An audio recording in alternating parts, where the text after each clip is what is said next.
Ladies and gentlemen, welcome to Meanwhile Here on Earth.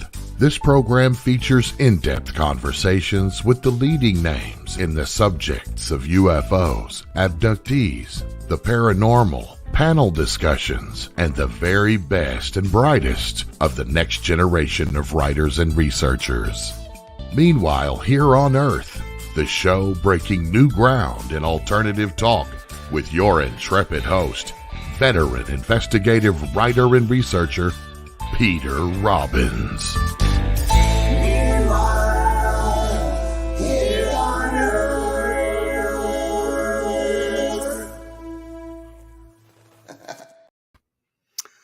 Hi there, my friends, and welcome back to Meanwhile Here on Earth with Peter Robbins.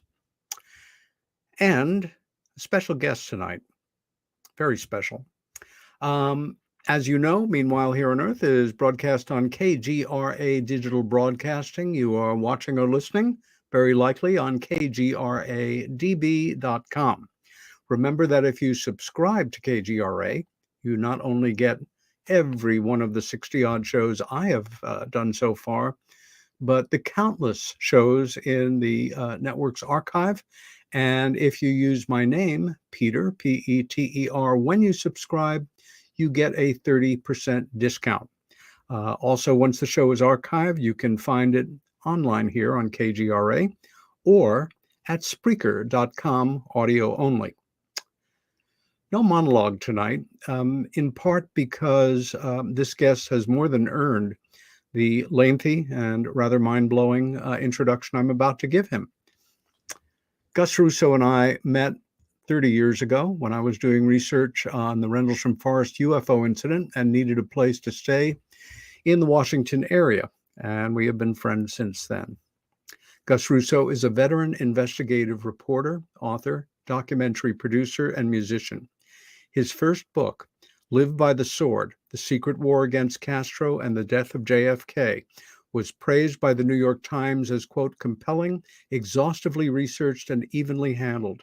Kirkus Reviews called Sword probably the last book on the Kennedy assassination you will need to read, gripping and convincing. The book was a Book of the Month Club and History Book Club featured alternative. Sword was nominated for a Pulitzer Prize in 1999 and was optioned for a miniseries before publication by Showtime Networks. Russo's next authored The Outfit, The Role of Chicago's Underworld in the Shaping of Modern America. It was described by the Baltimore Sun as seamless, a tireless read, a saga, 550 pages of good journalism. That's the Chicago Tribune. And one of the essential works on the subject of organized crime. Los Angeles Times. The Outfit was also nominated for the Pulitzer Prize and was optioned before publication by USA Network. Russo's next book, Gangsters and Goodfellas, was a collaboration with, get this, former New York gangster Henry Hill, a sequel to his smash international 1985 best-selling biography, Wise Guy, which was the basis for the hit film Goodfellas, starring Robert De Niro and Ray Liotta. Russo followed with Supermob, how Sidney Korshak and his criminal associates became America's hidden power brokers. Supermob film rights were sold before publication to CBS Paramount. Regarding this book, Publishers Weekly stated, Russo's extensive research is amply evident, and he has made use of recently disclosed records to paint a fuller picture than predecessors such as Seymour Hersh and Brian Ross were able to. A worthy addition to the genre. Chicago Sun-Times, Russo does a masterful job. The amount of research in the book is staggering. Russo pulls plenty of substantive dirty deeds done by Korshak into the light. Korshak would have cringed. Love that quote. In January of 2006, Russo and his co-writer delivered a breakthrough 90-minute documentary for German public TV network WDR. The film Rendezvous with Death clarifies the relationship between Cuba's intelligence services and JFK's killer. At this writing, the film has aired in 15 countries. In addition, Russo's fifth book with Steve Moulton was Brothers in Arms: The Kennedys, the Castros, and the Politics of Murder. Brothers in Arms was named winner of the 2008 History Prize by the New York Book Festival. In 2009, Russo produced and co-wrote Generation 9/11, a documentary feature film on religious intolerance for Academy Award-winning director Nigel Noble. Russo released his sixth book, a memoir entitled Boomer Days, in 2011, and in 2013 co-produced a 2-hour television special to commemorate the 50th anniversary of President Kennedy's assassination, hosted by Tom Brokaw for NBC News, as well as writing and editing the companion book, Where Were You? In 2005, Russo was among the voiceover narrators in Academy Award winner Alex Gibley's Holmes HBO special, Sinatra, All or Nothing at All, an amazing documentary on this complex and brilliant singer. In 2017, Russo was inducted into the Advisory Council of the National Museum of Organized Crime and Law Enforcement, better known as the Mob Museum, in Las Vegas. His next book, Best of Enemies, with Eric Denzahal, hailed by the New York Times as fast-paced and lively. Kirkus called it a rollicking tale of Cold War espionage, and Library Journal called it an engrossing tale, highly recommended. The book was optioned for a feature film before publication by a partnership of Robert De Niro and Tribeca Films and Ron Howard and Imagine Entertainment. Gus also completed a feature play about the legendary guitarist Django Reinhardt's life during the occupation of Paris, called The World on a String, and a fictional novella, Gaia 2021, about a Robin Hood-type hacker, environmental activist inspired by real events. Russo has worked as an investigative reporter for PBS's Frontline series, as well as 2 ABC News special reports with Peter Jennings, Dangerous World, the Kennedy Years, 1997, and Dan Rather's CBS Reports. Russo served as senior editorial producer for Peter Jennings' November 2003 2-hour documentary on the assassination of President Kennedy called Beyond Conspiracy, and previously Jack Anderson specials. At Frontline, Russo was the co-lead reporter on a massive 2-year investigation that led to the landmark 4-hour production, Who Was Lee Harvey Oswald? For that project alone, Russo traveled to the 3 countries, interviewed over 300 primary witnesses. Russo was also been a consultant for programs such as 60 Minutes, 60 Minutes 2, Eye to Eye with Connie Chung, as well as documentary productions based in England, France, Germany, Japan, and Mexico.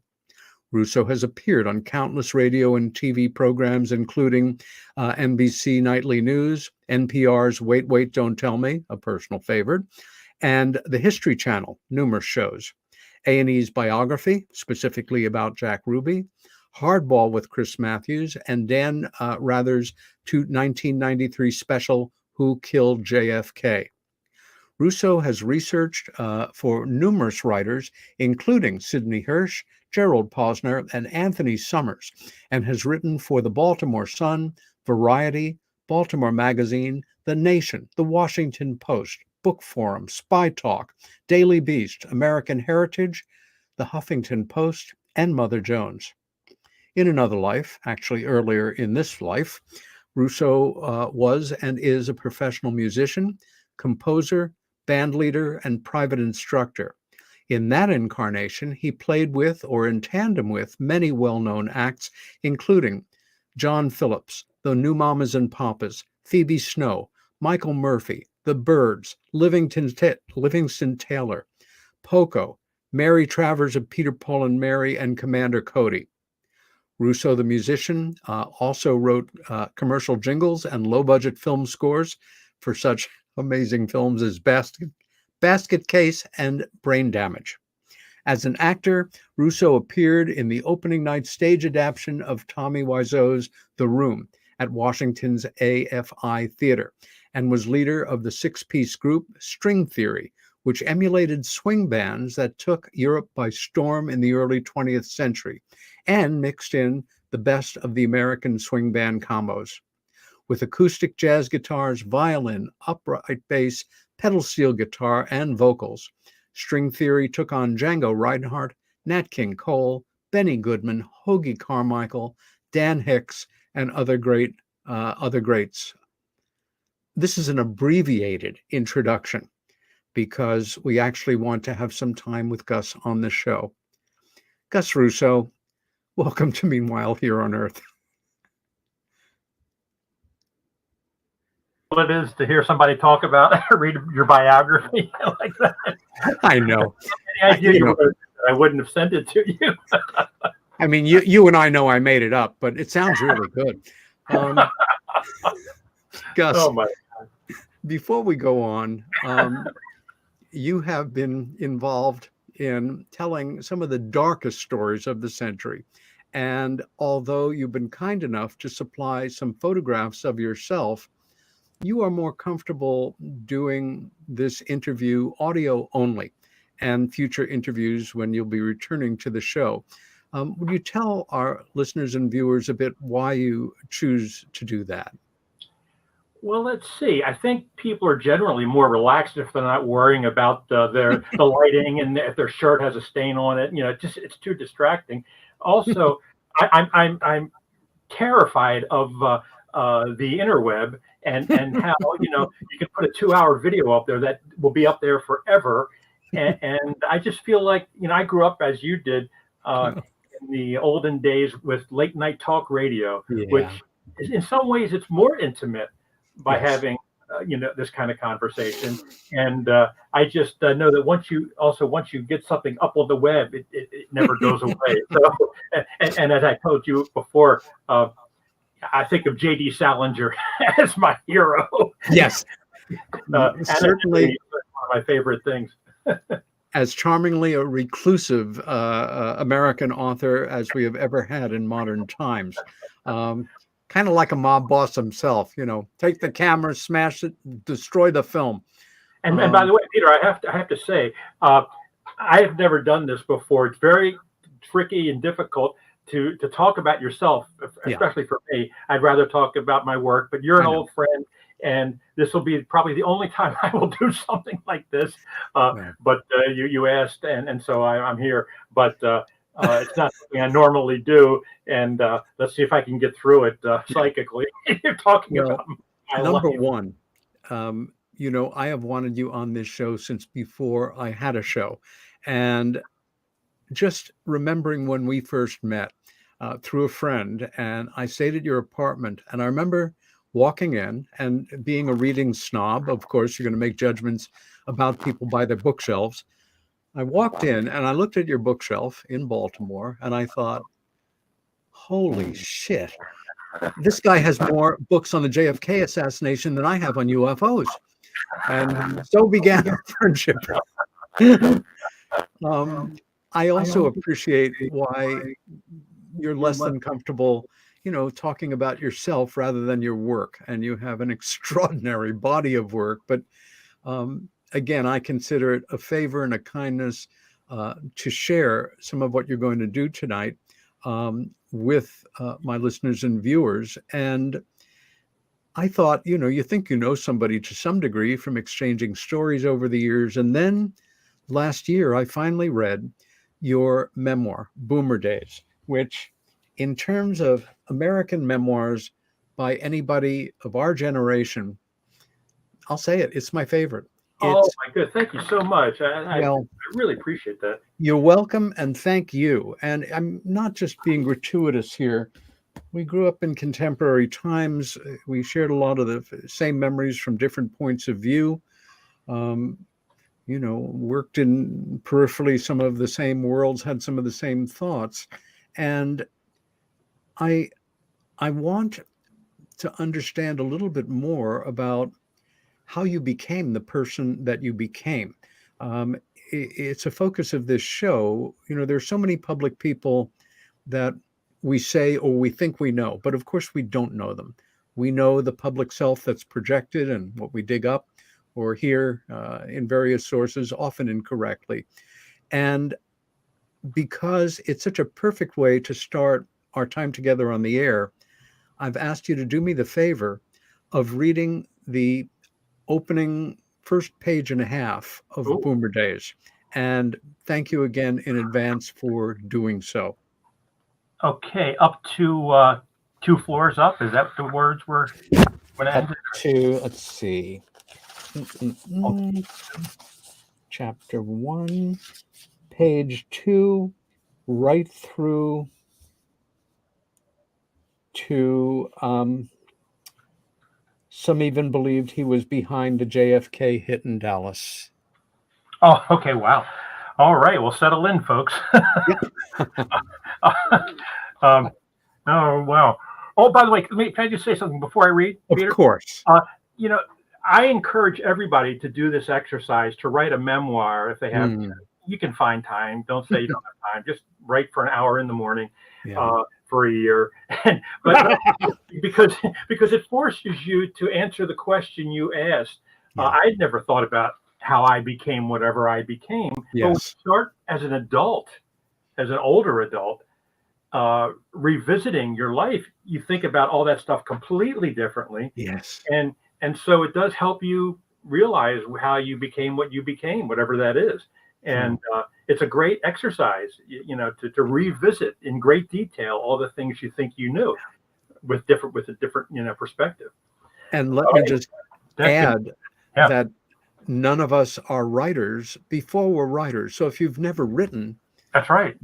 I think some of you know that my dad, who lived to be 98 years and 7 months, compos mentis up until the week he died, wrote a memoir that he started at 95, worked on for 2 years, finished, published, got out there. And if you want to learn about my dad, it's called An Ordinary Man by Alan, Allan Robbins. With that understood, Gus Russo, the beginning of Boomer Days. All right. 2 pages. Chapter Page 1. 2/3. Chapter 1, which is called Happy Days. The epigram under the heading is, "It was the best of times, period." Everyone knows the feeling. It's 4 a.m., you're dead asleep, way past REM, and cherishing the most lucid dream imaginable. You know the type, the one with the so vivid that it flirts impossibly close with reality. That's where I was one morning in October 1992. And although I can only guess, it's a good chance that I was having my reoccurring dream of being Elvis Presley, strumming and singing out in front of my grass shack on the beach at Hanauma Bay, while an enthralled gaggle of Hawaiian beauties gushed. Parentheses, it was a dream I had actually lived, sort of, for a few years in the 80s, but more about that later. Perhaps I was focusing in on one particular tanned wahine who was approaching me with a plumeria-scented lei when it happened. And then in bold letters, it says, "Ring," real loud exclamation points. The phone was ringing. I jumped up to the stark and sad realization that I was not in Honolulu, but in fact in the dark basement of my mother's home in Maryland, where I was temporarily crashing while looking for an apartment and conducting almost nonstop investigative research trips for my new network gig. I had just relocated after 16 years playing music in upstate New York and Hawaii. I answered the blaring real-life phone lying next to the floor beside my real-life cot as I kicked the imaginary sand from my feet. "Yeah? Gus, is that you?" "Yeah, it's Oliver." That cleared up the mystery since I only knew one Oliver, and that realization sank in. And as that realization sank in, my mother pounded on the door to the basement. She was also aroused from deep sleep by the phone call from someone she was certain was a dying relative. My mother is a hard-loving Italian woman who, because of some childhood trauma unknown to me, lives in a constant state of worry. No exaggeration. Some see the glass half full, others half empty. My mom only worries about who will spill it onto the carpet. Gus, what's wrong? Is somebody hurt? She cried from the top of the stairs. No, Mom, it's just Oliver Stone. Oh, okay, she said as she trundled back up to her bedroom 2 floors up.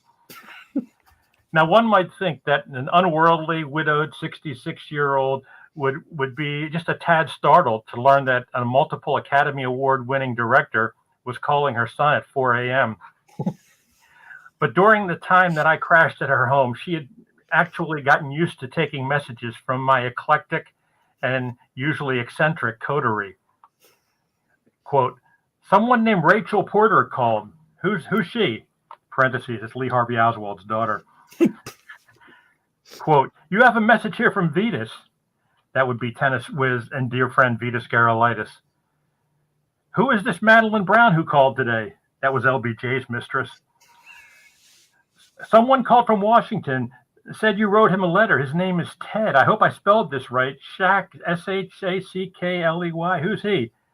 Ted Shackley. Just a guy I went to high school with, Mom. Okay, so I lied.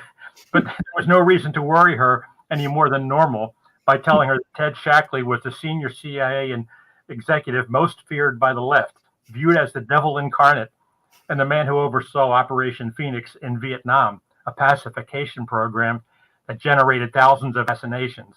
Some even believe he was behind the JFK hit in Dallas.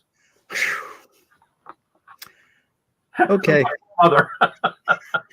I think we can call it a show, really. This is great. Well, that's sort of a grabber to get you to want to read the book, you know? Yeah. Well, all I can say again, and I am an unabashed fan as well as a friend. Likewise. The book is, I read a good part of it like this, with my jaw askew. Again, I know you well enough to know you spin nothing. If it's not interesting, you move on. But if it's somewhat interesting, you relate it. And let's go back to the beginning, at least briefly, Gus. Mm-hmm. You were born in Maryland? Yes. And can you tell us a little bit about your parents beyond what we've just learned about your mom? Well, my mother, who is deceased now, but when I wrote that, of course, she wasn't. My parents were second generation Italians. Their parents had all come over, I guess, around the turn of the century, and they were very poor. My parents, we had nothing, and my father, he must have lived paycheck to paycheck or week to week, whatever. And my mother was a housekeeper, raised 3 sons, but they were great parents, loving parents, did the best they could. And they were so poor. They coming up during the Depression, my mother used to tell me stories that were just horrific. Both she and my father had to drop out of school. My father dropped out in his sophomore year of high school. My mother dropped out in grade school. Gosh. Because they had to work. They were that poor. And so I would ultimately become the first, not only in my family, to graduate from college, but from high school. I mean, think about that. That's crazy. In this day and age, it doesn't even occur to people, but that's how bad the Depression was. And, I think part of what made me become sort of full of wanderlust and crazy is I didn't want to be that. I saw how brutal, their lives were in so many ways. They never went anywhere. They couldn't afford to go anywhere.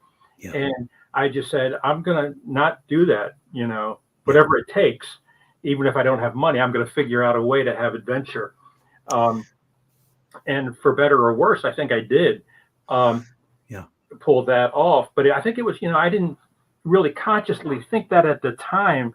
But looking back, that really was a big motivation. My father, there was so much he wanted to do and didn't get to do. And my mother the same way. Yeah. It was a very, very tough time. I didn't want to die a bitter person who didn't try everything, because I had seen, what it did to people. And so that's, I think, what really And then, of course, the other thing was when I was just out of my toddler years, I saw Elvis on the Ed Sullivan Show. That would do it. And a million other young boys thought the same thing. You got John Lennon talked about it, and Bruce Springsteen, and everybody else. Yeah. That's what I want to do. So my parents for 2 years to get me a cheap guitar. They finally got one. I think it was a $13 guitar, but they made a big deal. You better take care of this. This costs us a lot of money. That's how poor we were. And I played until my hands bled practically. I just was obsessed. And like most of the toddlers who saw Elvis, it didn't take long to realize we couldn't be Elvis because we couldn't be Elvis. So it was like, now what do I do? So then it became folk music, which was more accessible. I saw the Kingston Trio, and I said, that's something I might be able to pull off. But I couldn't be Elvis. Now, you went to parochial school? Yeah, for sure. Yeah. Starting in the first grade and up through high school? 8 years of parochial school and 4 years of Catholic boys' high school. So that took some undoing, I'll tell you. Wow. Boy, oh boy, if the nuns only knew. Oh, goodness. The weird thing is going to high school in a parochial private high school like that, it turned more young boys off to Catholicism than encouraged, because we were all forced to read the Bible in our theology class, and we were reading page after page, and especially in the Old Testament, we're going, this is crazy. I never would have read it if they hadn't made me, and I think half my class became atheists by the time they graduated. I always felt that my Catholic friends made the best rebels because they had so much to rebel against. Reform Judaism, not so much. At a certain point, when we were kids, we became aware of the world of politics, and you grew up fairly close to Washington, D.C. Can you share what were some early memories that we categorize as political memories for you as a boy in parochial school? Well, let's see. I didn't think about it when I was in grade school so much, but I really became aware when JFK was elected, because Italian Catholics, just really identified with the first Catholic president thing. He was such a hero to not only the Irish, but to the Italians. And I know in our basement, the only framed photo we had was a good sized photo of Jack and Jackie. It was a big deal. He was such a charismatic. You think about it, in the 50s, everything was in black and white. That's it. And matronly and so forth. Like Mamie Eisenhower and Dwight Eisenhower, they were very average looking people in black and white on your black and white TV. Then in the 60s, color TV happens at the same time that these two movie stars become president and first lady. Interesting. You went to another universe. It's hard to imagine the change in the zeitgeist if you weren't there. It's hard to picture how incredible it was that these people who look like Brad and Angelina just, succeeded. I hear you. Amy. I had much the same experience, remembering vaguely President and Mrs. Eisenhower, reminding me a little bit in Eisenhower's case of my grandfather, because he was bald, he had a nice smile, and, well, even better, he was a general in the war, and what could be better for a post-war kid than, a general? And then the Kennedys come in, and that idea that he was like a little older than my dad, he was a World War II hero, that, to be blunt about it, although I'm sure the Eisenhowers, I hope they had a wonderful sex life, but my sense was sex was something I was really looking forward to having, and I was pretty sure these two were having it. And I like that. That inspired me a bit. Well, also he was hip. JFK he read James Bond novels. And he hung out with the Rat Pack. Exactly. I mean, this was just crazy. The only person I don't think they hung out with was Elvis. That would have been like, insane.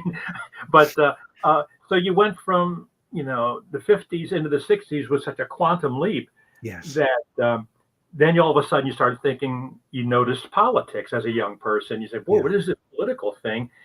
And then when the missile crisis happened was probably the first big imprint on me of politics, and how it almost blew up. And that's another thing that's Me too. hard for people today who didn't live through it to appreciate. I think there were 26,000 nukes at that point before they had their arms reduction, pointed at us. And it was like,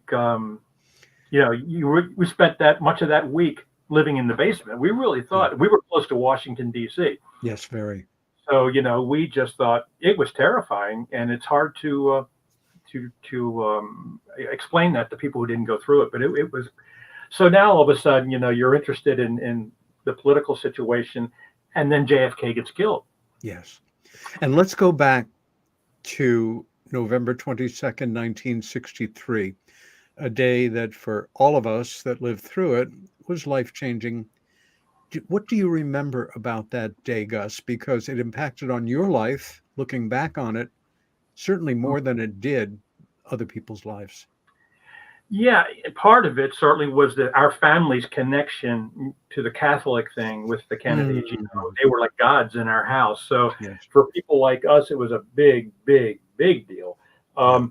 And as to why I became interested beyond that, I have to think about for a second. But suffice it to say, I remember exactly where I was. I can pretty much picture it. I was in the hallway of my freshman class, between 7th and 8th period. And, there was rumors in the hall. Did you hear that? Kennedy's been shot. A communist shot the president, and we thought he was in Russia or something. They said, no, he's not in Russia. How could a communist shoot the president? And all these rumors were flying in. We went into our next class, and the teacher said, we're not going to have class today. And the president has been shot. And then it came over the loudspeaker from the principal to all the classmates saying, and because we're a Catholic school, oh my gosh, we worship JFK. And so then we all started praying the rosary. And this was a room full of boys. It was an all male Catholic high school. Yeah. And we all put our heads down on our desks and started doing the rosary in 8th period, I guess it was.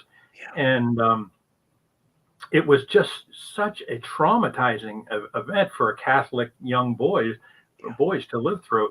And I saw and we went to homeroom, we got the word that over the PA that Kennedy had died. And I saw the most macho football players in my class crying. And I said, oh my God, Dave is crying, And I'm looking around, all these guys that were just broken up.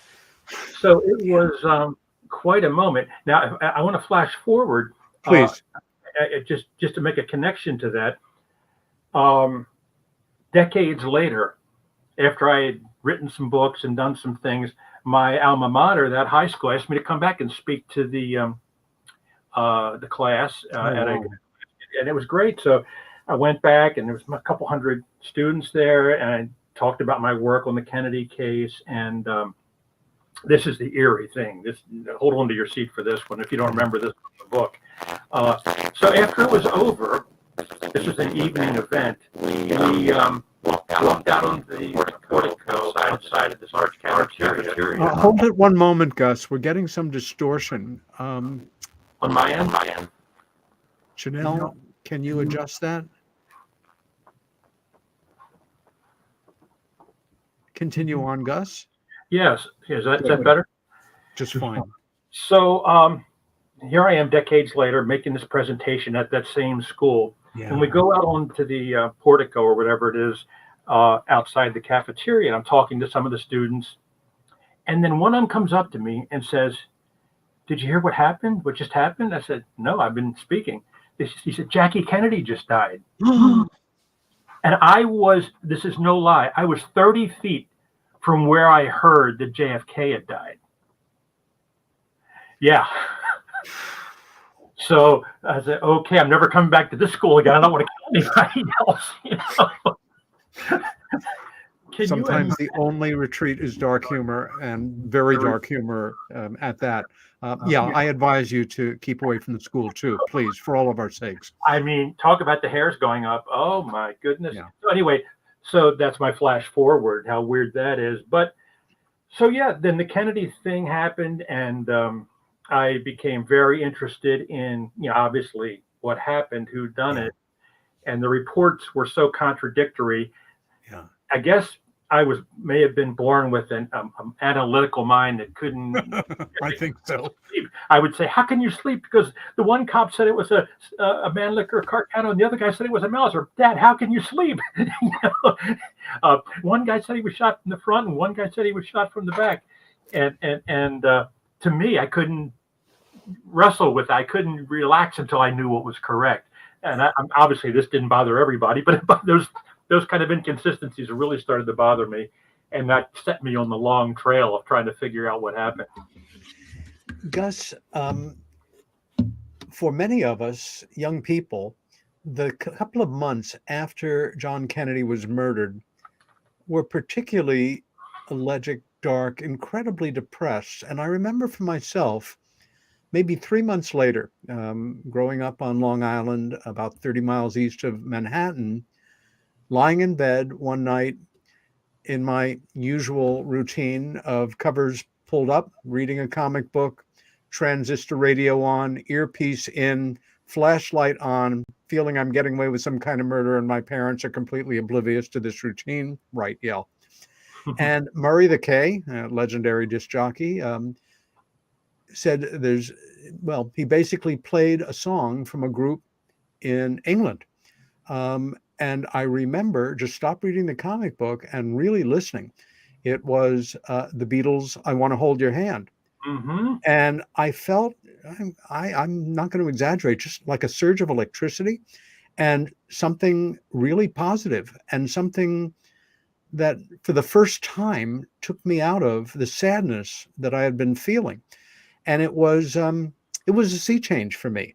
All of a sudden, there was something positive and fun and melodic and exciting and new to focus on. Do you remember anything like that for you? Oh, of course. And people have written about it, that we were in such deep mourning in this country after JFK. Yes. That the Beatles, when they came over to Ed Sullivan in February, Yeah. And when that song came out a month or so beforehand, their timing couldn't have been better. And the Beatles know it. Paul McCartney has talked about it. Gosh. That America was ready for this. We were primed. We wanted to get out of this grief, and there they were, all smiling and having a good old time, jumping around the Ed Sullivan Show, singing fun music, and everybody was just. It was like you just had this clearing out of your psyche, and all I can say is the timing was perfect. We were ready. Another good band could have been on Ed Sullivan that night, and it would have been great for them. But it was the Beatles, and they turned out to have a lot more talent than the average. And did you have your guitar by this time? Oh yeah, but I get this. I got my guitar in 1959, 58 or 59. My parents got me a guitar, and I immediately started to play folk music, like the Kingston Trio, because they were America's acoustic Beatles before there were Beatles. These guys did college concerts. They were humorous. They were very much the first Beatles. And I had put a little folk group together.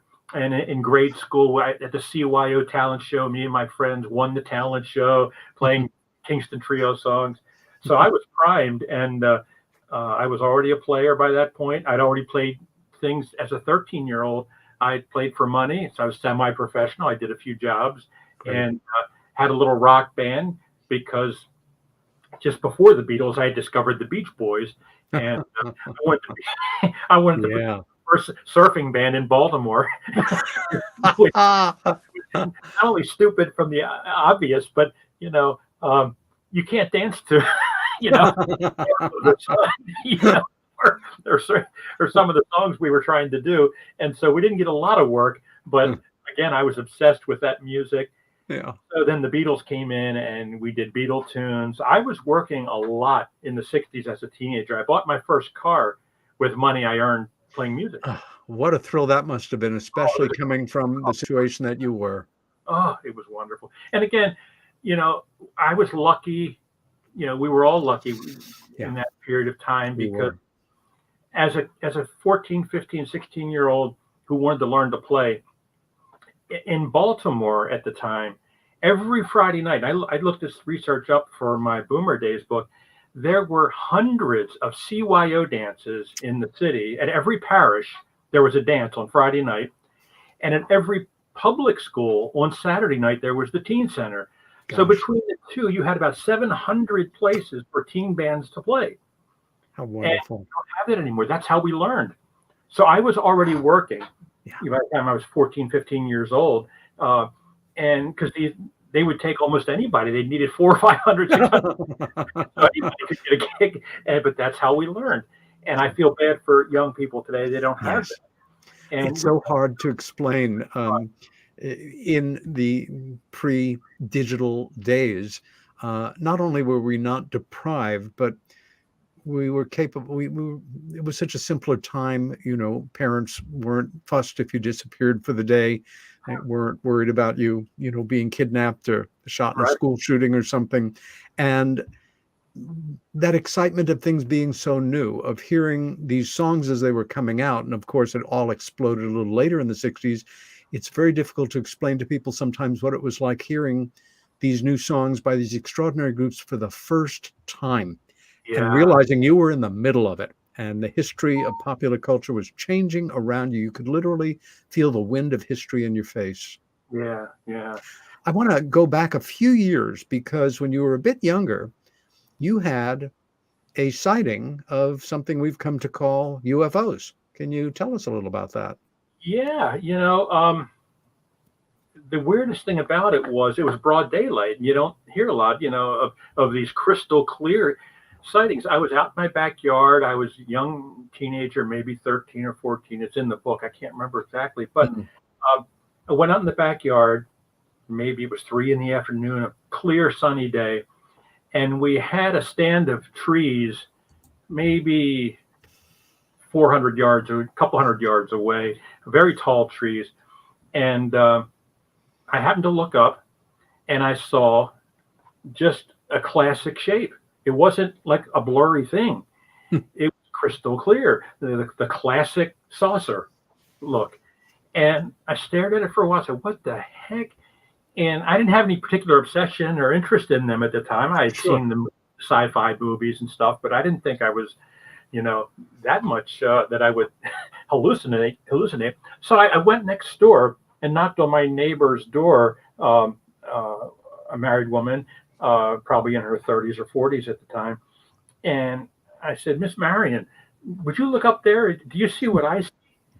And thank God she saw it because she said, she said the same thing. What is that? So I knew I wasn't crazy. I didn't have a camera. In those days, not everybody had a camera. So it's just in my memory. I wish I had.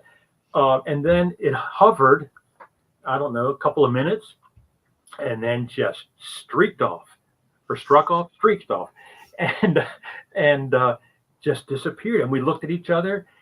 And the weirdest thing is when I moved away after high school and I would come back to the neighborhood, I would always go knock on Miss Marion's door, our next door neighbor. And she would say the same thing. She'd say, Gus, did we both see that thing we thought we saw years ago? I said, yeah, I think we did. Wow. Our common link that we saw this. I didn't know what it was. I thought, could it be an alien spaceship? Could it be an experimental Air Force thing? I didn't. Exactly. Sure. Never saw it again or anything like it. I don't think. No, that was the big one. That's funny. Yeah. You get into high school and you know that you've got skills, dreams, interests. Did you begin to think about how you were going to become whatever it was that you were going to be as an adult, or did you just think that you were going to, make a career in music, or were already stirrings happening about writing, investigating, and doing things that you become so well known for? Well, writing came much later. I was doing the investigating things back then, calling people up about the Kennedy story. I was just kind of crazy. I would call people up. Yeah, it's a 15-year-old kid. How you don't know me? Wow. But are you the FBI guy? And that was a hobby / obsession. Yeah. But my real vocation, I always perceived, was going to be music. And I was playing regularly all during the 60s, never stopped. And I was going to go to college because that was the thing to do.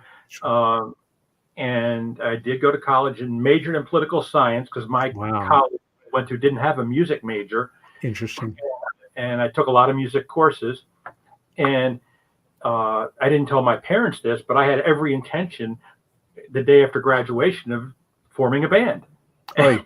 and I wasn't going to be a politician. I was curious about politics because of Kennedy. I just did it for the intellectual pursuit. I never thought I would make any kind of a career in that world. So once again, I'm going to ask you to hold Gus for a moment while we have a little distortion and continue on. Okay. Is that on? No, we still got it. Chanel, can you do your magic and turn a knob or push a button? And continue on, Gus Russo. Okay, is that any better? Just fine. Just fine. Where was I? So yeah, the plan, the secret plan was to become a musician all along. In fact, during my high school years, I was so anxious to be a musician. I literally ran away from home in the summer. When I was like 13, I remember in the book. Yeah, I went up to the Poconos because I had read at the library where I hung out. I loved our library. Yeah, read about these resorts that hired young musicians for the summer, and my parents wouldn't let me go. And I said, okay. So one day I just went. I got on a bus. I mean, I feel bad for them now, but I was just so obsessed with becoming a musician. And then I would spend summers up in the resort areas. Yeah, you got jobs. You were working. Yeah, and I was learning from other musicians because a lot of these resorts brought in really good players from all styles. And I ended up spending a lot of time in Lake George, New York. I would, after the first summer, my parents just gave in and let me do it every summer. So even while I was in college, as soon as June came along, I was heading up. By that time I had a car. I was driving up to Lake George and working at a resort all summer playing music. Yeah. And I was meeting such a great variety of different skills, musical skills, Broadway and jazz and pop and rock and folk. And I was absorbing all of it. So it really was great for me. And again, young people have no way of doing that today. Those resorts were all over New York State. Yeah. And where you ultimately settled, Ithaca, New York, very close to where I live right now, which still, I mean, again, pandemic has made its mark, but every major music group, institution, soloist comes through here. Ithaca plays the State Theater, and it's a wonderfully musical town. Oh, it's great. I miss it. Yeah. We had after college, I dinked around in Baltimore for a little while, but then I got a call from one of my resort musician pals from Lake George. He said, Gus, I'm in Ithaca. You got to come up here. This place is on fire. There's so much work and so many great musicians. So boom, one suitcase, a couple tennis rackets and one guitar, and I was off. And that's all you needed in those days. Yeah. Hopefully you'll be returning to Ithaca this summer and taking over the guest room here. That was fun. I want to go back to a point where you came to a fork in the road. You ultimately met and came under the tutorage, so to say, and a life-changing experience it must have been with one of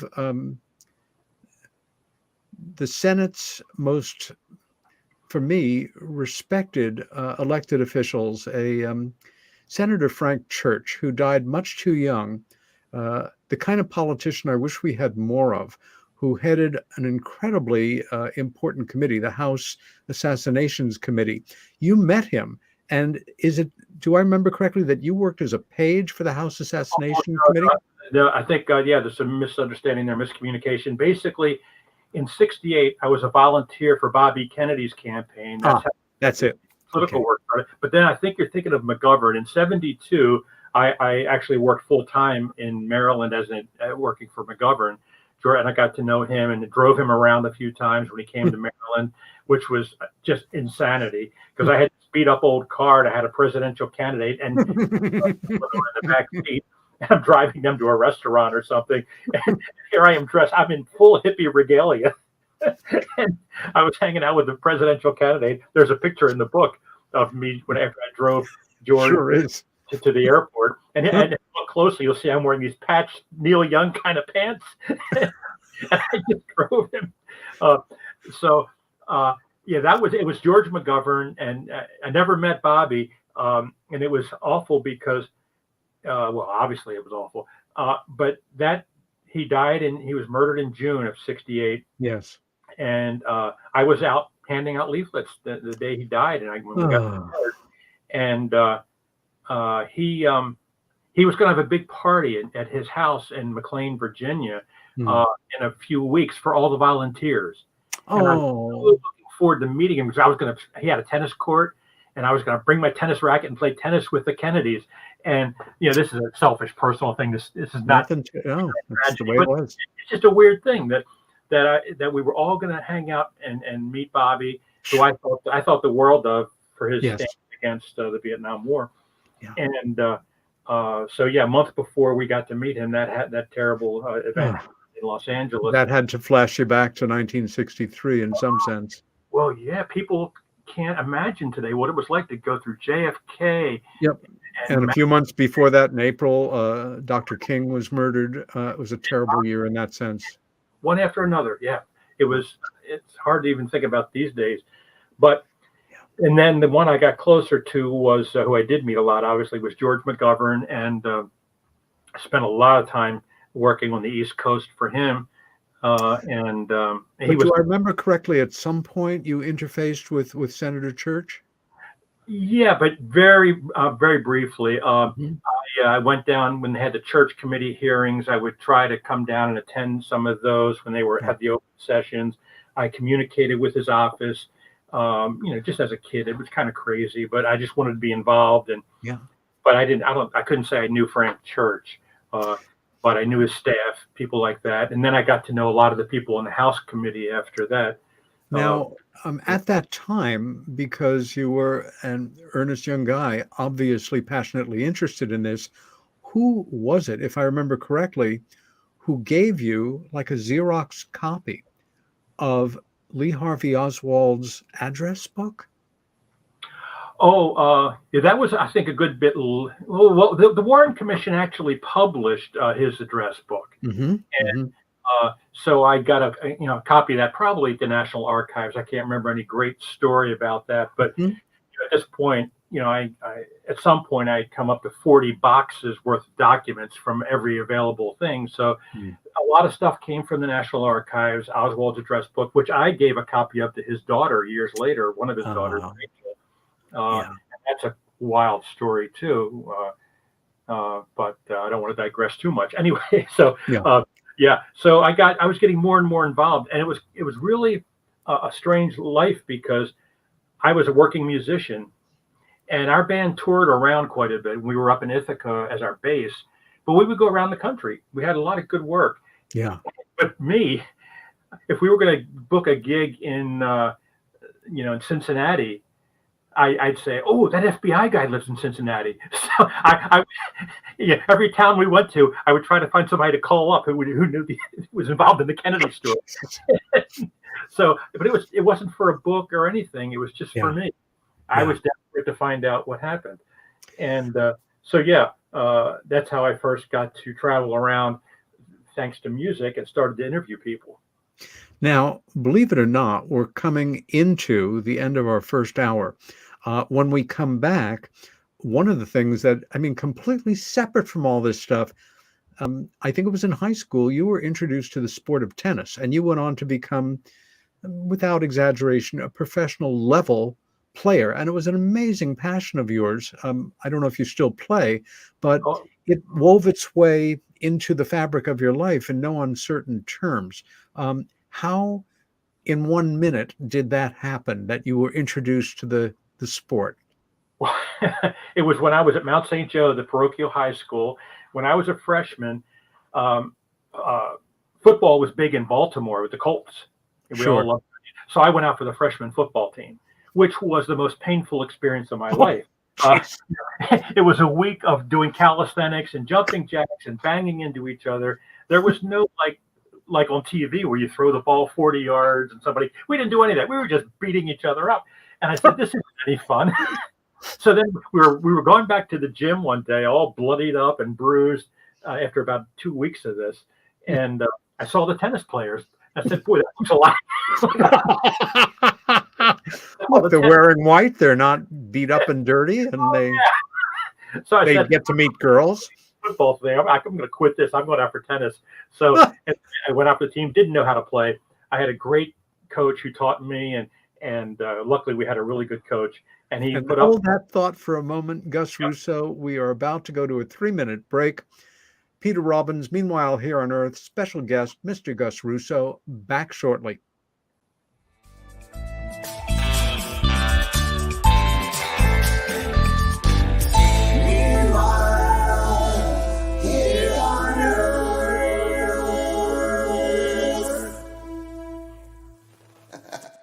Hey members, the new KGRA DB app is now available on iOS and Android devices. Gain on-demand access to any KGRA DB programming. Download any show directly to your mobile device to listen or watch on the go. Go to the App Store and search KGRA DB. Welcome to the new KGRA digital broadcasting website, thekgradb.com. Here you'll find great new content, including the KGRA Classics, great shows from our archives. You'll be able to see the show times and information so you can see what show is currently on air. The on-air live button, so just go to this section and you'll be able to hear the show live with exceptional sound quality. We also have the Vault section. Make sure to subscribe to get access to great content and special features. We have the make content for our latest news and events, so make sure to sign up and you can be part of our forum.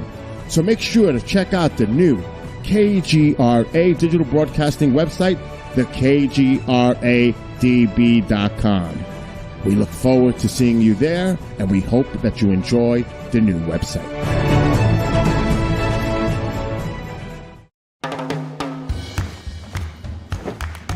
I don't want to talk about it.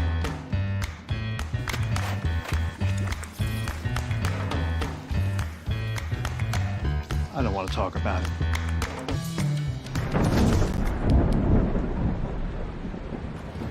Families don't have to talk about everything, but they should talk about how to plan for an emergency.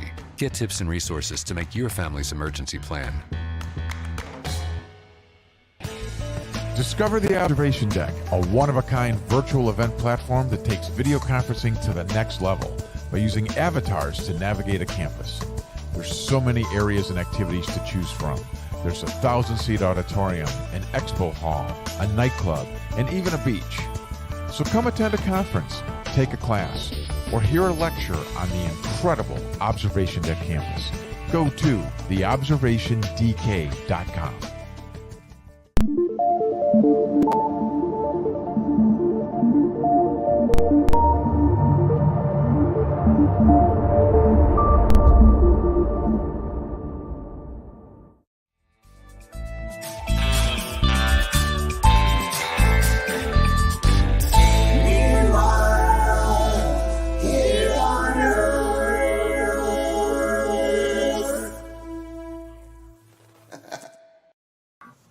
And we are back. Peter Robbins here, meanwhile here on Earth with Gus Russo. Gus, we left off with how you got involved in beginning to play tennis. It's one thing to play a sport, to enjoy it, play it competitively, but it's another thing to find yourself at some point later on a first name basis with some of the most famous, prolific, legendary practitioners in the sport imaginable. And that is what happened to you. Can you talk a bit about how that happened? Well, I should preface it by saying the way to understand the craziness that is my life is to remember the concept of stream of consciousness, or as my friend Jim Gray has referred to it, a puddle of consciousness. In my case, I mean, once you get out there and start being receptive to everything, things just happen. Okay, so I played decent tennis. I played varsity tennis in high school, and I loved it. I was never going to be a big time pro. I didn't start quite young enough. We couldn't afford private lessons, so I was good enough. And so keep in mind, this is the years where I was spending the summers up in Lake George as a teenager playing music. And in the 60s, tennis wasn't a big deal yet. In the 70s is when it really exploded. So up at this one resort where I worked I guess I was 18 at the time this happened, everybody would be down on the lake, Lake George. They'd be skiing or swimming, and I'd be on the tennis court. I'd have it all to myself or one of my buddies from one of the other staff. And when that was our tennis court, the hotels, nobody else used it. They were all enjoying the lake, which I did too, to a degree, but I was, had to play tennis every day. So one day I go out to play after I got done the work that I was doing for the resort. I went out to play, and there were other people on the court. And I'm thinking, who's on my tennis court? What are guests doing on my tennis court? Of all the nerve.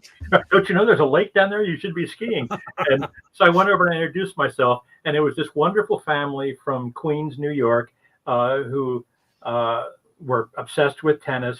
And the three of them were hitting. And I said, would you like a fourth? Just to play double. Just sure.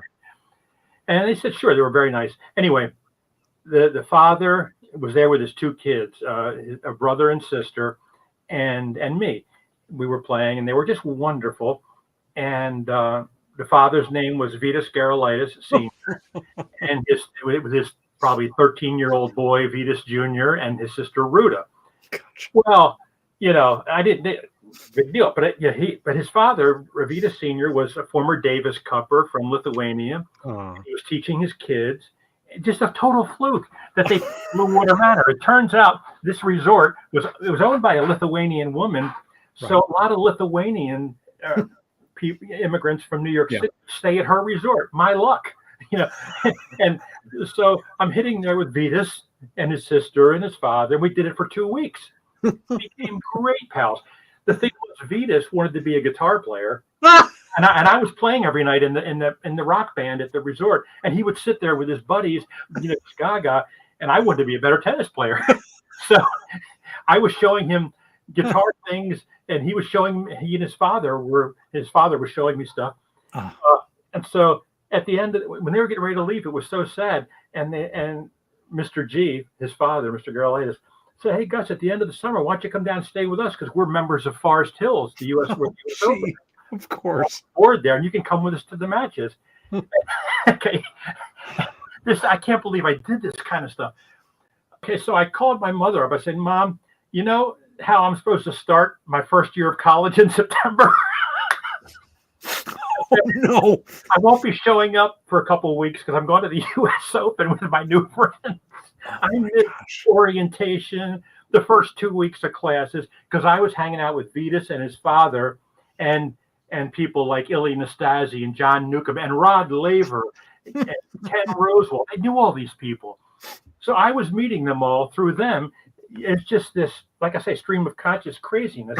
And in those days, in the 60s, tennis was a smaller sport. It was played at Forest Hills, the U.S. Open. Yes. And it was more of a club. Everybody knew everybody. You could go over and talk to Rod Laver and have drinks with him. And so it was a much easier thing. It was only a few thousand people there, but at the clubhouse where Vitas was, his father, I had access to everything. Gosh. So I would just sit down with Ken Rosewell and say, how did you hit that backhand in that last match? So I can't believe it. So anyway, I show up after that, I go to school and all the teachers are looking at me like, who are you? It was this new student, Oh. but I didn't care.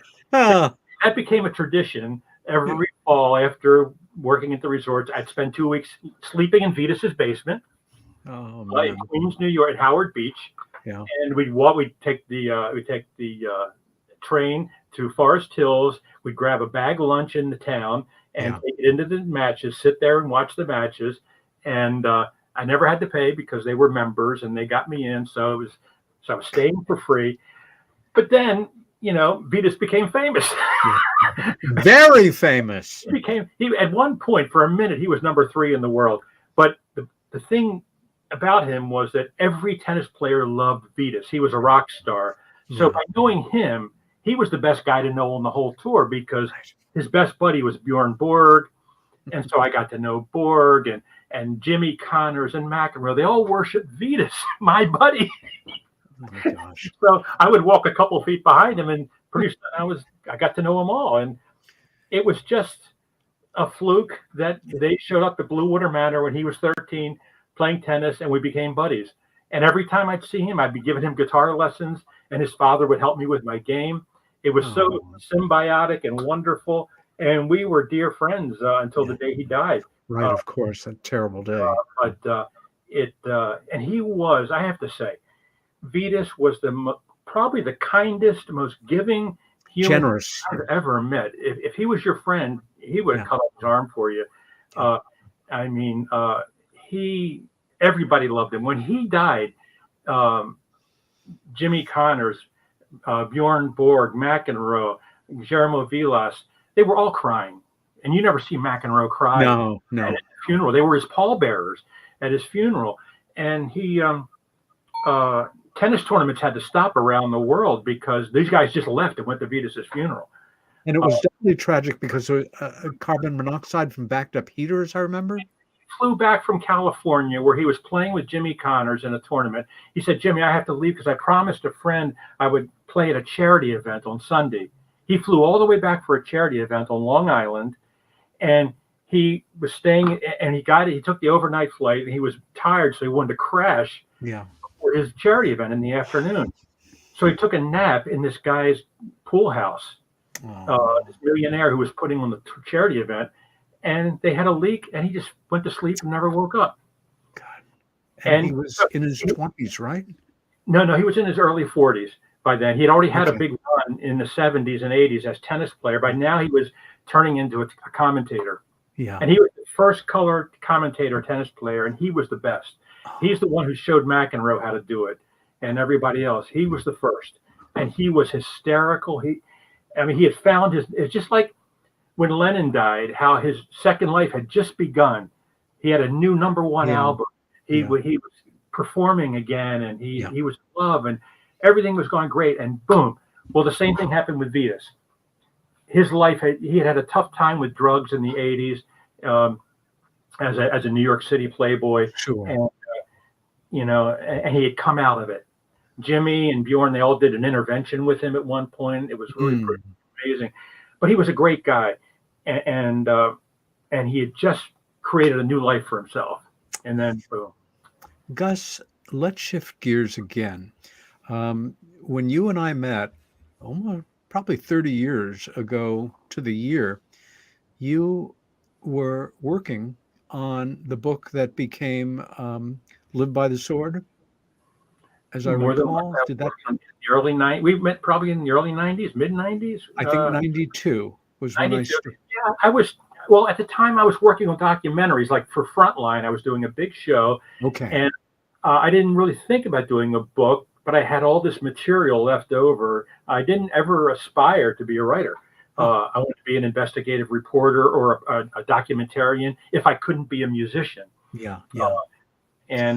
So I changed careers in the late 80s because DJs took over all the clubs and there was no work.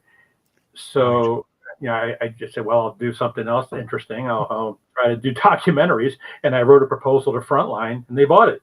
Yeah. So, okay, boom. And the book thing sort of happened. Yeah. Like everything else, actually, now that I think about it. It really, I sometimes feel like Woody Allen created Zelig because he heard of you.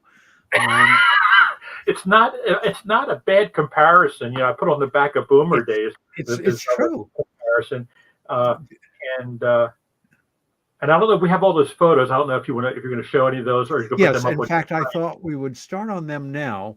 And before we do, one question. No reason you should remember it, but I remember it because, you opened up a new world for me as a kid who never really got over the Kennedy assassination, never bought the, what we were being told. But you were meeting with people at about that time. And I remember you went out one night and the next morning asking you about who you had met with. It was somebody in regard to the Kennedy assassination, and you weren't interested in talking about it, and I let it go.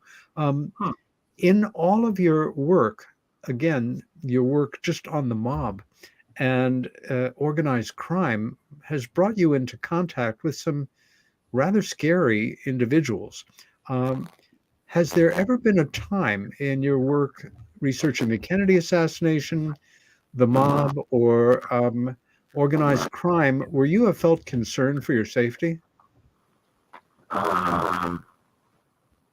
Short answer. No. Hold it one moment. We once again have that distortion. And Chanel,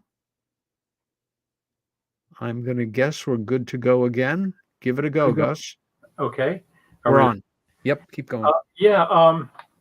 I can think, literally, I've interviewed thousands of people for all these projects, 14 documentaries and 10 books.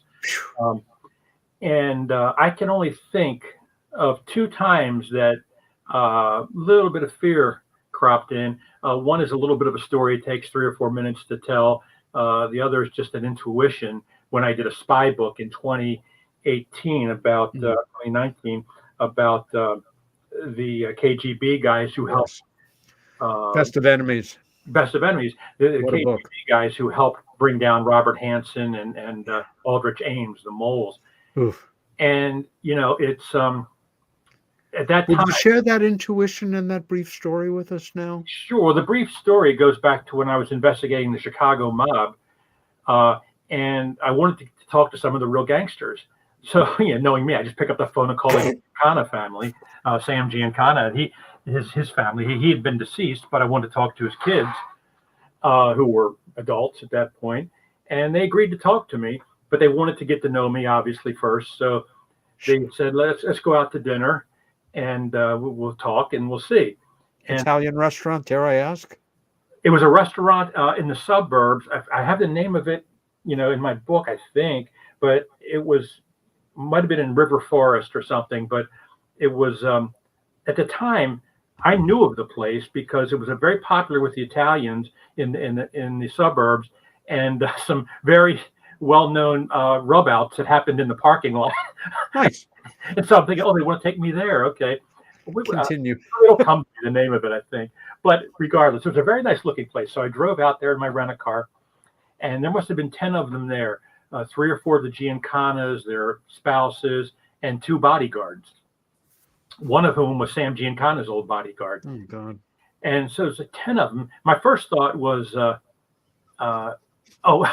what the hell am I doing here? Yeah, before I even got out of it, I just get out of the car in the parking lot, and I'm looking at the parking lot where at least 2 or 3 mobsters were rubbed out. And I met Antoinette Giancana's husband first, Bob McDonnell, and we start to go towards the restaurant, and he stops and goes over to a tree just off to the woods and urinates on it.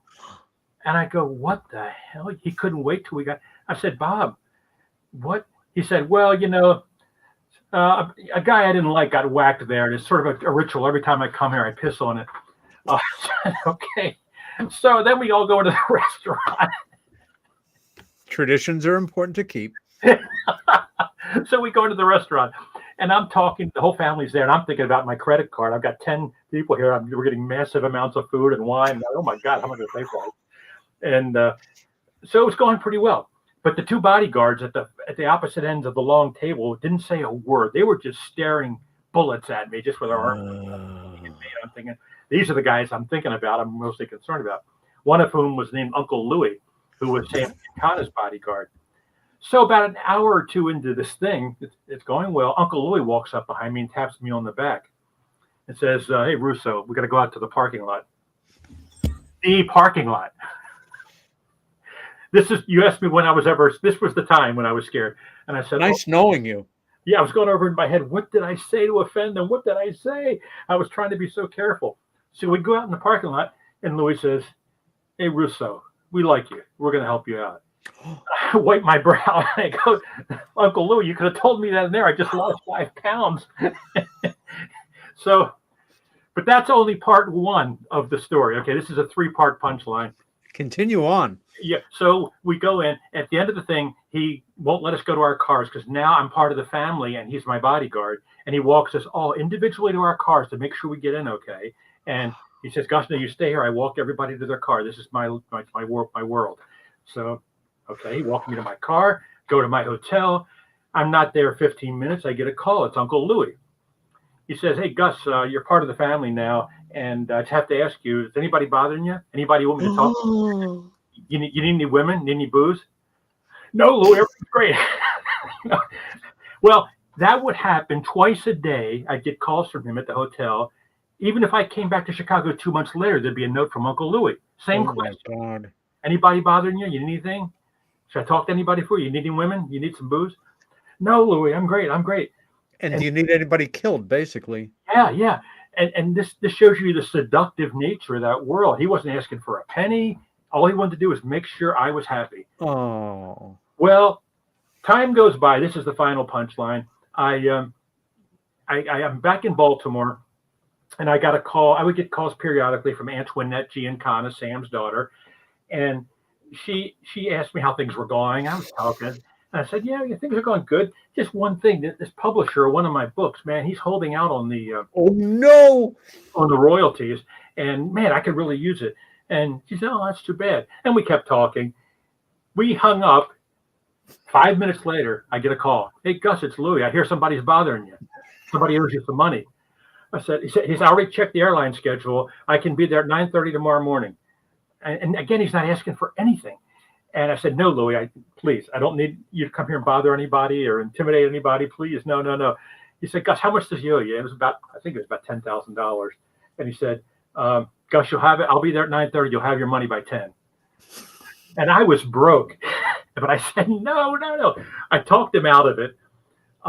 But there's more to it in terms of what he was going to do with the guy, which I asked him about. And so that was the time I was scared was Uncle Louis, that I had gotten too close. And yeah. And you said there was another matter of an intuition. Well, just an intuition. I was working with a lot of ex-KGB guys who had come to the States, and they were working with me on my book. Best of Enemies, a remarkable book. Another one I just can't recommend enough. Oh, thank you, Peter. But at that point, Putin was poisoning people, ex-KGB guys. It was in the front page of the newspapers. A man named Skripal, former KGB guy in London, different people in Russia. And he was just on a warpath to poison people. And I was told a big secret about a spy close to Putin, and I couldn't even put it in the book. I was asked by the FBI not to use it. But I was thinking, my God, if Putin thinks I know this. So that I was a little scared that I was going to get some poison on my doorknob, because that's what they do. It's an invisible powder they put. You just touch it and you're dead. That's how they got these guys. Yeah. And, so I was pretty nervous about that book project because, so here we are. You think? I survived. It is, and I must pay it lip service for a moment before we go to the pictures. It is a story, incredibly well documented, absolutely true, about a very highly placed CIA agent and a KGB agent sent to America, and they were assigned to turn each other. And instead, they became really good friends. And what ensues is, I love great espionage fiction, whether it's Le Carre, Ludlum, and you name it. I just it reads like a novel, except that you know everything really happened, and what a dark, deadly, incredible Yeah, world. And there you are, documenting it moment by moment, day by day at times.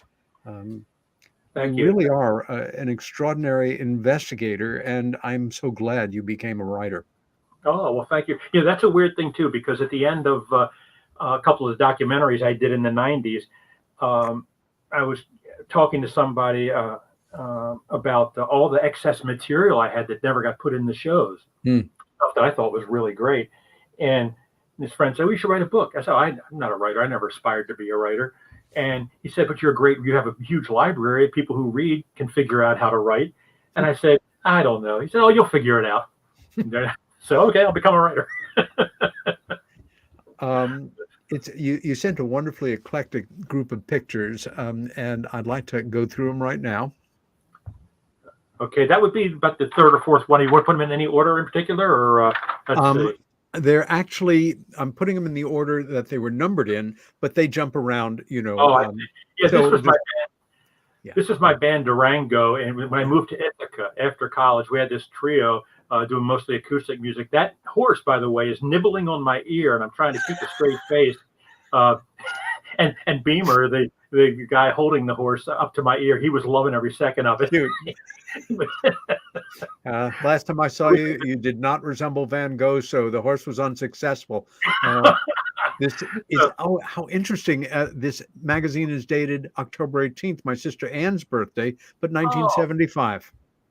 How yeah, funny. we had a great run. I mean, we made the front page of the Sunday magazine section, and we had a really we did real well with the Ithaca years. The band was really quite good, I have to say, and um, it was like so that was Durango. Yeah, And Jumping Worlds here. here I am. See the arrow pointing to that guy in the blue shirt? Yep. Yeah, that's yours truly. There I am sitting in Bjorn Borg's player box. Everybody in that box is Bjorn Borg coach, his his girl, his wife, his buddies, and me, Zelig. Um, the way that happened was when Vetus introduced me to Bjorn. You know, they all gave me passes to sit in the players box, and I didn't know about this picture. What happened was somebody gets in touch with me and says, "Hey Gus, I was in England and I saw your picture in a book about Bjorn Borg." And so really, they were taking pictures one of the days that I was there. I was there almost every day in that box. That was my Now, perk for watching the U.S. Open for 2 weeks out of every year, and everybody there was somebody except me. I was just me. well, So out of place. But yeah, um, two people to my right. That's Bjorn's coach, Leonard Berglund, and he was a great guy. And we talked a lot. And it helped my game because I could pick all their brains, you know. And I would say, Bjorn, amazing. what did you tell Borg about this? Or, you know, it was just so great. It But is amazing. there's Zelig at the U.S. Open. Yeah, it's true. There are no pictures of you with Hitler or Lindbergh or Roosevelt in this selection. I think you held them back. Um, as a composer, you know, sometimes people offer you opportunities that you normally wouldn't gravitate toward. For example,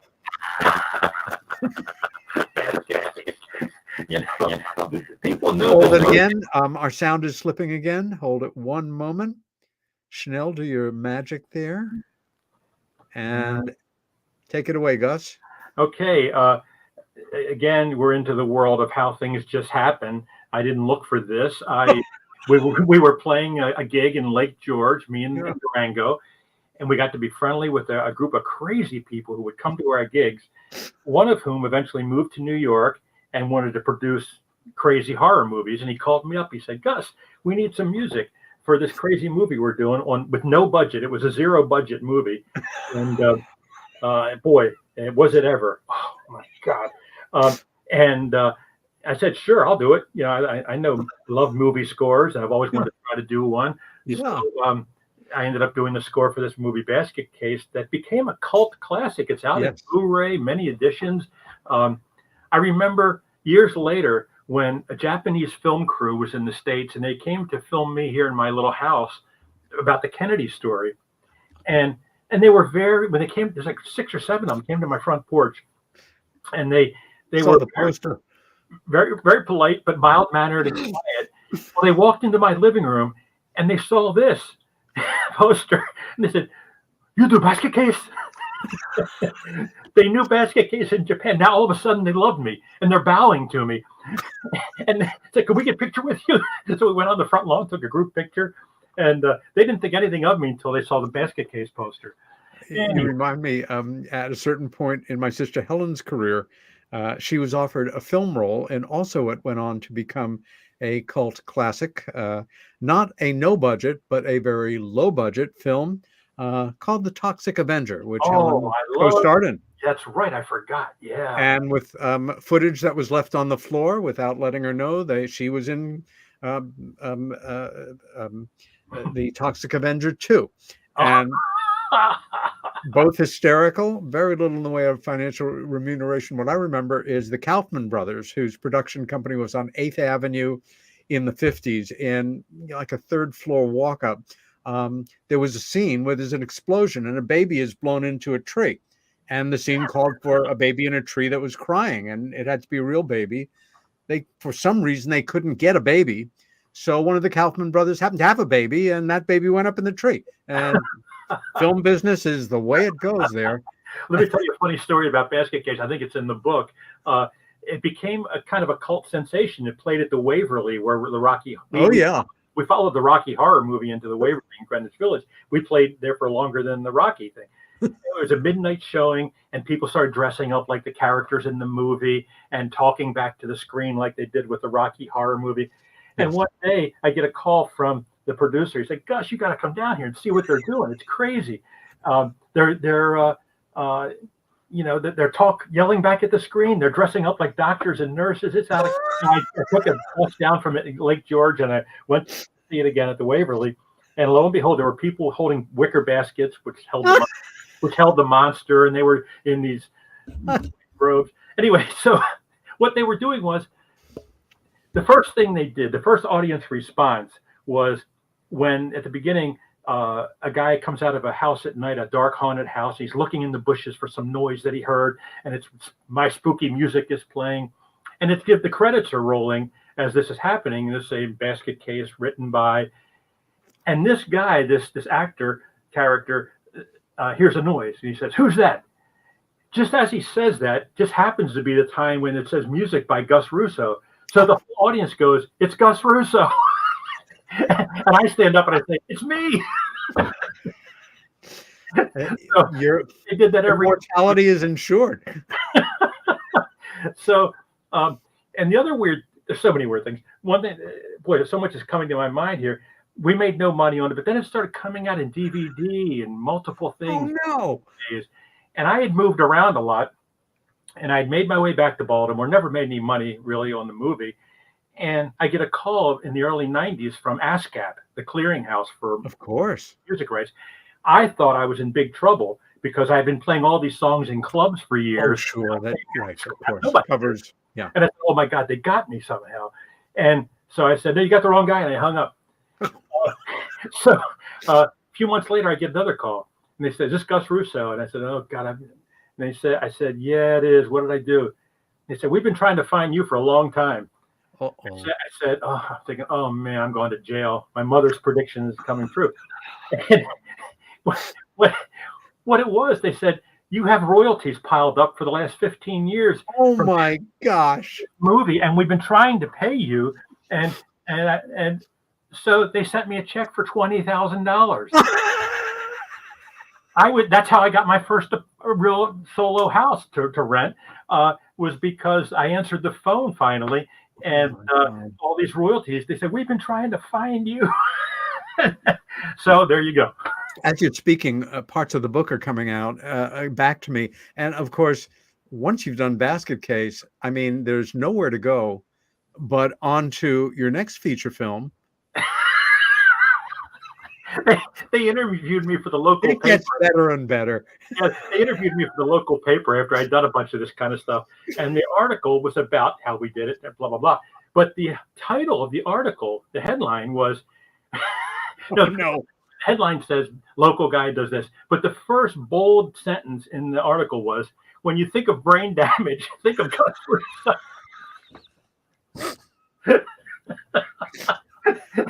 Does it get any better? Well, again, my mother, she's just shaking her head, you know. All that college education for this. Where did my boy go wrong?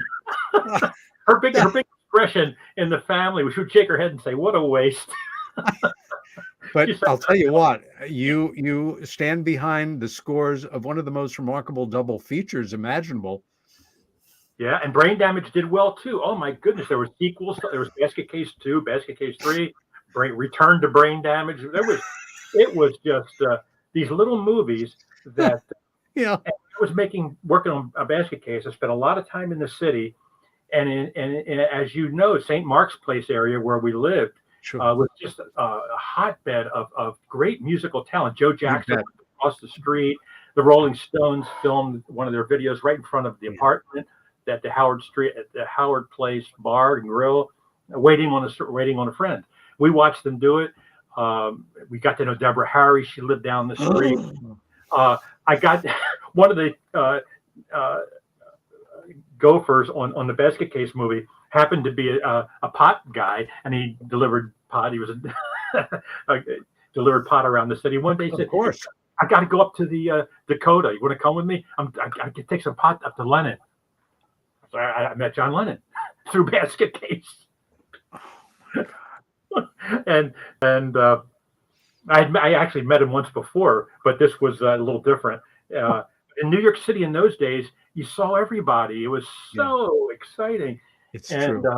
But yeah, we went up there, and Yoko came to the door, and I didn't really go, but I saw John in there and at that time, and she came to the door and she gave him his money, and he gave her the bag. Hey, John, how you doing? Wild times, man. Yes, indeed. Here we have you and a guy. What's his name again? Oh, Bob. Yeah. That's my buddy Bob De Niro holding his favorite album, the score from Basket Case. Nobody would believe this. I mean, it really is. Your life is, and it continues to roll on. But he said to me, "Yeah, Gus, I'm not much for music. I'm gonna give this to Marty. He loves this shit." Marty Scorsese.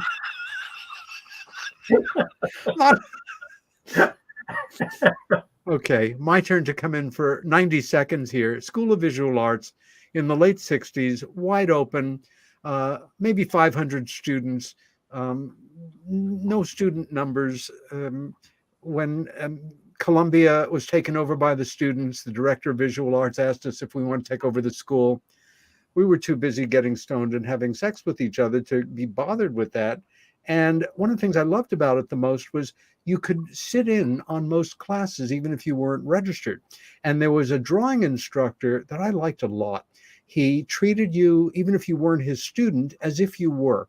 The only difference was he didn't know your name, but he'd sit there and he'd also make a point. If he's going to do something on your drawing, he would ask you first, as opposed to just draw on your drawing, which many of us felt, stepping over the line. However, in order to take the class, every class, it was, only about 5% of you are ever going to end up being artists. And I'll tell you one thing, though, my son, who's studying acting at NYU, he is going to be world famous someday. And going on and on about it to the point where it's like, yeah, right, Mr. De Niro. Well, it was Bob's father. And about 2 or 3 years later, I'm out of school. My father's on Long Island. My mom is on a business trip for Nikon.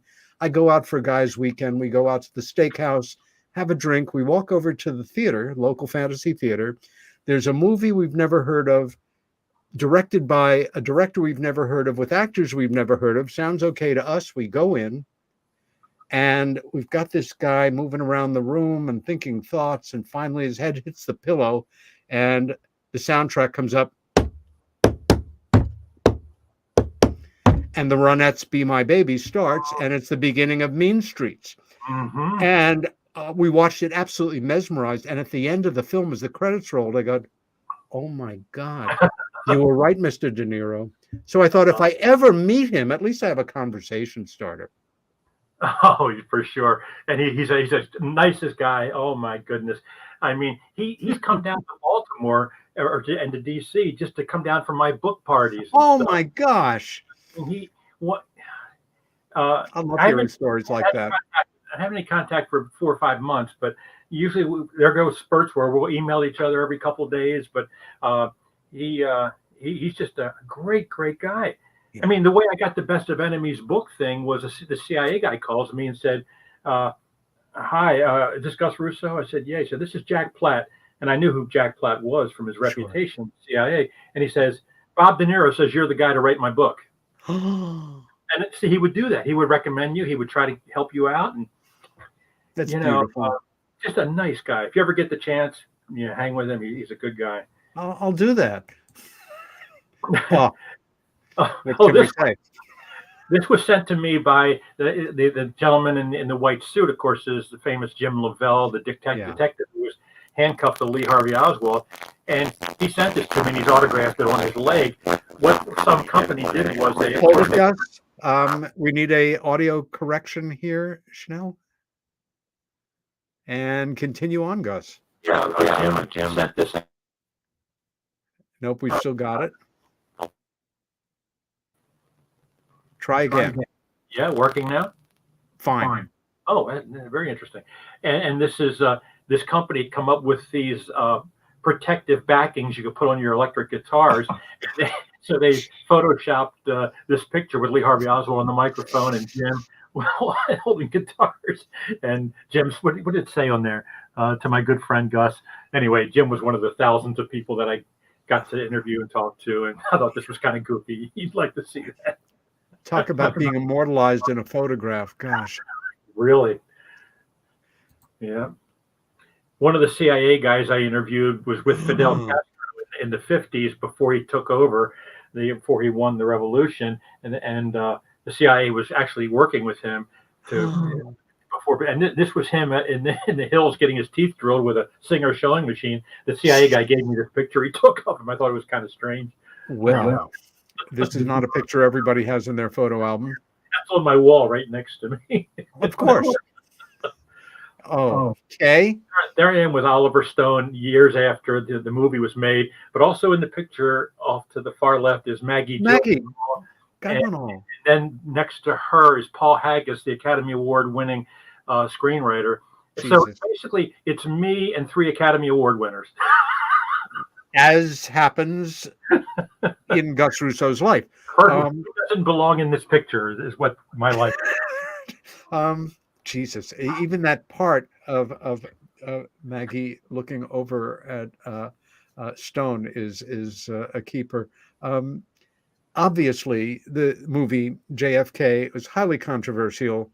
It was kind of a conspiracist dream come true. It was a great film, but not historically accurate. You were an advisor to Stone, not on the plot, as I recall, but on the authentic details of Dallas in November of '63 about, that this street, had this kind of surfacing on it. Do I remember that correctly, Gus?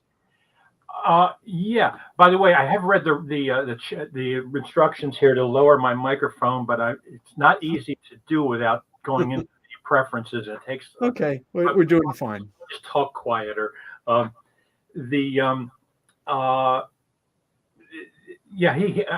When I first moved back to Baltimore, I was trying to get all this different work. I wrote the proposal for Frontline. I wrote a fictional story about the Kennedy assassination, a screenplay. And I figured, who could I send this to? Oh, gee. And who in Hollywood is doing political movies? Well, there was only one person. Yes. So I mailed it. I got his address and mailed it to Oliver Stone. Jesus. And, and so not only did Frontline call me up, but Oliver Stone called me up. And I figured, not one of his people. He called you. Well, his people called and put him on the phone. Okay. And so he liked the script, but mine was fiction, and I thought my ship had come in when they called. But no, he said, but you seem to know everybody. He said, I could use you as an advisor. And I didn't realize he had written the script already. And I said, yes. Of course. So, I got to know him. He flew me to LA and to Dallas and to New Orleans. And he always presented the thing to me as he's going to have an ending where there's going to be 7 different endings. And I like that famous Japanese movie. Well, I forget the name right now, but and the viewer would be able to pick which ending he thought was the best, and out of these different things. I said, well, that's reasonable. And then I looked at the script finally, and it was all about Jim Garrison, which was, not what I was interested in. Yeah. But I stuck around long enough to watch him shoot a lot of scenes and got to know him and got to be great friends with a lot of the crew. And after I wrote my book, which said that Oswald did it, Oliver's not very happy with me ever since. So it goes. And let's touch on that. Well, actually, no, let's move on. This next photograph is one of my favorites.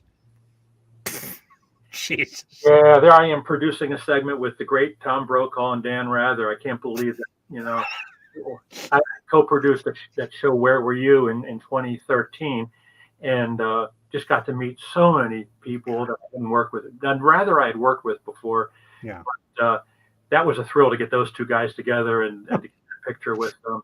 And some of these pictures, if it's anybody but you, it's like, please, this is Photoshop. Don't yank my leg. But it's not. This is your life. Yeah, it is kind of crazy when you look back at it. Jeez. Yeah, and wonderful. Yeah. Oh, yeah, and then my favorite singer of all time, right? Somebody said, Gus, did you see the latest AARP magazine? I said, no, I'm not going to do it. Tony Bennett said, my book would be the best book for Marty Scorsese, and Tony was my hero. So that's also framed on my wall. Just crazy. That once again, this is a dream. If this was the one shot, of you're being a public person, it's just one more day in the life of Gus Russo. I didn't waste a lot of time now that I think about it, That's wonderful. Oh, now let's talk about this. This is truly, can you imagine? Oh my God. Yeah, I've had people say to me, boy, if the Kennedy assassination happened today, we'd have so many different pictures of it. We'd know exactly what happened. And I said, no, just the opposite. Nobody would see it. Yeah, people would be looking at their phones when it happened. So I had a friend of mine, we mocked this thing up as a joke. And if you look beyond the car, very little on the sidewalk, on the far sidewalk, there's a dog sitting there. That was my dog, Jem. He's the only person watching the actual assassination. Oh no! Oh no! Yeah, and this to bring us back to reality here. That Lincoln that became such a dark symbol in American history. Now there's the real one, which people, think that the bullet couldn't have gone down through the guy in front of Kennedy, Governor Connolly. But there's the real picture. The seat was practically on the floor, the one that Connolly was sitting on. So the bullet didn't have to go down and then back up and down again. It just went straight, right on down through both of them. But the Oliver Stone wouldn't show you that angle in that picture in his movie. He portrayed it completely differently. He had the seats at the same level. Yeah. And so he could have a big magic bullet. Yeah. But that's the real limousine. In fact, that picture was taken the night they got it back to Washington. Gosh. So, here I am at the book party. Bob came down to D.C. for our book party for Best of Bennies, Bob De Niro. And there's Gennady, the ex-KGB guy who we wrote about, and my co-author, Eric. And it was just a great night. But, I just couldn't believe. I invited him down. I just couldn't believe he did it. It's amazing. I mean, for most people, they look at this picture, and obviously Robert De Niro is the most famous person. I look at this picture of Denali and I think about what this man was put through.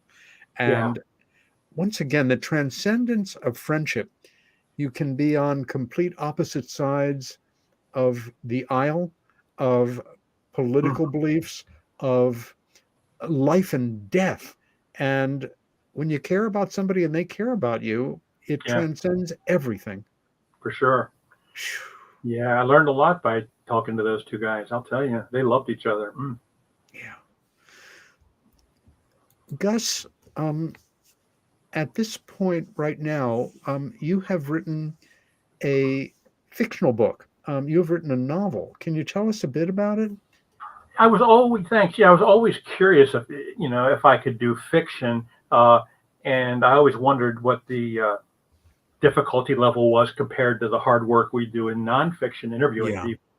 And I've always had this idea about of a story about a hacker who was actually a Robin Hood hacker who didn't do it to be malevolent or to hurt anybody, but to help people. And so I came up with this thing, and I fleshed for what it's worth. I wrote it and self-published it, and I like it a lot. People have really enjoyed it. I don't want to give too much away, but it bears on a lot of historical facts that it's based on. Parts of it are based on, and and there's I hope I have a surprise ending. There's a lot of thriller aspects to it, people have said that it really works. The surprises worked, the twists that come about in the show. So it was a lot of fun to do, and I hope I'll do another fiction at some point. But it was just to see if I could do it. It's a whole other mentality. You have written and had 10 books published? Yeah, 9 under my name, and I ghost wrote something for somebody, which is, I guess, confidential. Okay. But 10 total, and 14 network special documentaries I was involved with, but all I wanted to do was be a musician. And maybe every once in a while play some tennis. Yeah, play some tennis. Yeah. As we come into our last 8 minutes or so, let's take a look at your books and just spend a minute or so to tell us a bit about each one. I have not read all your books, but it's kind of a quirky thing to have friends who are writers and artists and musicians, and that awkward thing of, oh God, this is a pretty mediocre song, or I didn't like that movie, or the documentary kind of sucked, and the wonderful feeling of really being a fan of a friend's work. Thank you. I look forward to reading the books of yours I haven't. This was the first one I read, and it kind of knocked me for a loop because I very much felt, the grand conspiracy idea of whether or not Oswald was directly involved or whether or not he was a patsy, that there were X number of other players. And in this book, you take that to task. This was the book that, with all the leftover material I had from Frontline and from a couple other shows. And this was to show that Oswald indeed pulled the trigger. But the big secret had more to do with keeping the Castro stuff out of the public, square in terms of what the Kennedys were doing trying to kill Castro and so forth. And that Oswald may have met with them in Mexico City 2 months before he killed Kennedy. So this sort of set the stage for what I wrote later, saying that there were indeed mysteries about this, but Oswald did do the shooting. Have you ever had anybody in the JFK research community, or, just an American who, quote unquote, knows in their mind that, Oswald was not involved, come at you or get angry at you or express rage or frustration, or even suggest that, you're misrepresenting this intentionally? Well, I've had friends who've written books that said Oswald did it, and they've gotten death threats. Yeah. I haven't gotten that bad, but I have had people accuse me of being a paid CIA operative, all this stuff. If you think Oswald did it, then you must work for the CIA, I guess, is the formula. And there were many times where I said, I wish I did work for the CIA. I could use the pension. But, I don't, and I didn't. So there you go. Can you tell us a little bit about your contacts with, your friendship with Lee Harvey Oswald's wife, Marina, and his daughter? Well, I was in Austin, Texas in the early 90s doing some of this research, and I knew that Rachel Oswald lived there and worked there, his youngest daughter. And, I just wanted to meet her and see what her life was like. Sure. Not that she knew anything, because she was only a couple months old when all this happened. Yeah. And so She was a waitress at a restaurant right in Wow. the heart of Austin, and Texas Chili Parlor. Hmm. And I went in, introduced myself, and I waited around till she got done. And we sat and talked for a long time. And I saw her again one or two more times after that. Hmm. But the weirdest thing about that was she said, she said, I want to warn you, Gus, I'm moody, just like my father. I said, Oh no, not that moody. that's unnerving. Yeah, like Uncle Louie. But she said, I don't own one thing of my father's because the Oh government my took God. everything. His wristwatch, his shoes, his shirts. I have nothing. They took all the photos. And I said, well, I'll be happy to Xerox some stuff, photocopy some stuff next time I'm at the archive. Yeah. So I photocopied his phone book, his address book. And next time I was in Austin, I gave it to her. Well, she looks at the cover of it and she starts welling up with tears. And I said, what's the matter? She said, look, and I had never noticed this before. It was a photocopy of a leather-bound address book, or pseudo leather. And lightly, I would never seen this in 1,000 years, lightly carved into the leather was the name Rachel. He said, he was thinking about what to name me. This was, he was thinking about me. And that it was just crazy. But I met Rachel. She seemed very nice. I didn't get to know her much after that, but we met in Austin, and that was it. How poignant. How poignant. There's always a poignant part to all this if you get to talk to people. There's always a moment, And this was the follow-up. That was the follow-up to the movie we did in Germany about the Oswald in Mexico and all the sort of answers to the questions I asked in the first book. I had a lot more resolution to what really happened with Oswald and these Cubans. So I had to write this book with my friend Steve Moulton. This was the book that Uncle Louie helped me write. Yipes. Yeah, and look at the wonderful photos at the bottom. Yeah. Yep, those are the guys. And that book did really well for me, actually. And it's been optioned in Hollywood 6 or 7 times, but it's under option right now. Hopefully they'll do it this time. Hey, keep optioning it, and keep paying the option fee. I don't think most people realize the impact that organized crime has had since Prohibition on life in America. It just doesn't seem possible, but it's true. Yeah. I guess in terms of popular culture, this one kind of blew my mind because Goodfellas has become such an iconic film, and Ray Liotta's playing of Henry Hill, who basically you did this book with as the follow-up to Wise Guy, which is the original name of the book written with Nicholas Pileggi, the great investigative writer. This must have been quite a project. Yeah, but I think we're almost, when I'm reading here, we're almost out of time. It was a great working with Henry was insane. Sometime I'll tell you the details. Believe it or not, we have just run out of time. Gus Russo, it has been an amazing 2 hours. Will you come back again at some point and pick up where we left off? Sure, Peter. Anytime. This has been fun. Yeah. I'm delighted. Thank you for thinking of me, and please read Gus's books, watch Brain Damage, play tennis. This is Peter Robbins, my special guest, Gus Russo.